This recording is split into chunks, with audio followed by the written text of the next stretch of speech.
মিঠুন চক্রবর্তী নাকি বিশ্বাসঘাতক। ভয়ঙ্কর এই অভিযোগ করলেন পশ্চিমবাংলার মুখ্যমন্ত্রী তথা তৃণমূল সুপ্রিমো মমতা বন্দ্যোপাধ্যায়। বৃহস্পতিবার রায়গঞ্জের জনসভায় রীতিমতো বিস্ফোরক মমতা। জিজ্ঞেস করুন বিজেপি বাবুদের, ইলেকশনের সময় এই মিঠুন চক্রবর্তীকে আমি রাজ্যসভার এমপি করেছিলাম, কিন্তু আমি জানতাম না ও বাংলার আর একজন বড় গদ্দার আরএসএস অফিসে গিয়ে মাথা নিচু করে দিয়ে এসেছিল শুধু নিজের ছেলেকে বাঁচানোর জন্য। আপনাদের মনে পড়ে ও ছেলেকে ধরেছিল, বিয়ের পিড়িতে গিয়ে হাল দিয়েছিল।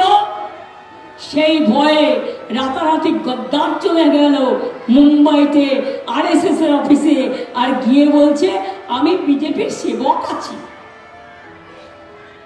বল, যারা দোয়াশলা, যাদের কোনো আদর্শ নেই, জীবনে যারা জীবন যুদ্ধে লড়তে ভয় পায়, তাদের আমি মানুষ বলে মনে করি না।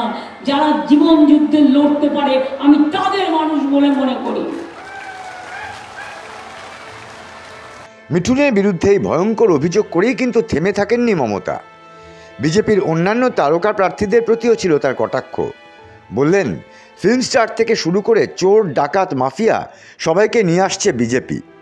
বিজেপির ভোট পাখিরা আমি শুনছি, ফিল্ম স্টার থেকে শুরু করে, টুইঙ্কেল টুইঙ্কেল স্টার থেকে শুরু করে, মিডিল স্টার থেকে শুরু করে, চোর ডাকাত থেকে শুরু করে, মাফিয়া থেকে শুরু করে সবাইকে নিয়ে আসছে। কি না, তো বাংলায় বদনাম করতে হবে আর বাংলার সিট জিততে হবে। আমি শুধু তাদের জিজ্ঞেস করি, বাংলার জন্য একটা কাজ তোমরা করেছো? এ সিঙ্গেল ভোট করেছো? ভোটটা কেন দেবে মানুষ? কেন দেবে? এ রাজ্যে প্রচারে আসবেন উত্তরপ্রদেশের মুখ্যমন্ত্রী যোগী। এতে ক্ষুব্ধ মমতা এবং রায়গঞ্জের জনসভায় উগরে দিলেন সেই ক্ষোভ। বিলকিস আজকেও কেঁদে কেঁদে ঘুরে বেড়াচ্ছে। হাতরাসের ঘটনার কোনো বিচার হয়েছে? সাক্ষী হকি টিমের কোনো বিচার হয়েছে? এনআরসি করতে গিয়ে উত্তরপ্রদেশের কত মানুষ মারা গিয়েছে? যোগী আসছে এখানে ভাষণ দিতে, উত্তরপ্রদেশের কাউকে একটা কথা বলতে দেয় না। উনি নাকি পাহাড়ে আসছেন ভাষণ দিতে, বলে নিজের রাজ্যটাকে সামলাও। এরপর মমতার কথায় ছিল INDIA জোট। মমতা বললেন, ওই জোট তৈরি করেছেন তিনি, আগামী দিনে চালাবে তৃণমূল। আবার পর মুহূর্তেই বললেন, বাংলায় এই জোট হচ্ছে না। কেন হচ্ছে না তাও জানালেন মমতা। ইন্ডিয়া জোট তৈরি করেছি আমি, আগামী দিন চালাবো আমরা, কিন্তু বাংলা ইন্ডিয়া জোট নেই। বাংলায় তৃণমূল কংগ্রেস ইন্ডিয়া জোট।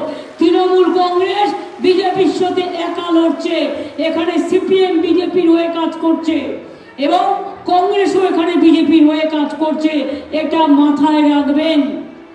মমতার এদিনের বক্তব্য নিয়ে কিন্তু প্রশ্ন থাকছে অনেক। মিঠুনকে তিনি রাজ্যসভার সদস্য করার পরও মিঠুন বিজেপিতে গেছেন, এটা ঠিক। আবার এটাও ঠিক, বাবুল সুপ্রিয়কে বিজেপি কেন্দ্রীয় মন্ত্রী করার পরেও বাবুল বিজেপি ছেড়ে তৃণমূলে যান। ভারতীয় রাজনীতিতে এটা ট্রেন্ড, দল বদলু। মমতা নিজেও তো কংগ্রেস ছেড়েই তৃণমূল কংগ্রেস গড়েছিলেন।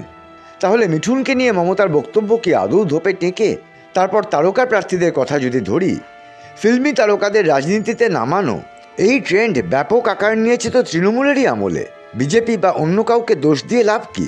আর উত্তরপ্রদেশের মুখ্যমন্ত্রী যোগী রাজ্যে প্রচারে আসছেন, তাতেও কটাক্ষ করেছেন। কিন্তু তিনি নিজে তো অখিলেশ যাদবের প্রচারে উপস্থিত ছিলেন, বক্তব্য রেখেছেন। লখনৌতে গিয়ে বিরোধী দলগুলো কেউ কিন্তু কটাক্ষ করেননি। তাহলে যোগী রাজ্যে প্রচারে এলে মমতার ক্ষোভের কারণ কি? তবে কি মমতা মনে করছেন যোগী রাজ্যে প্রচারে এলে বিজেপি অ্যাডভান্টেজ পেতে পারে? Bureau report, big news.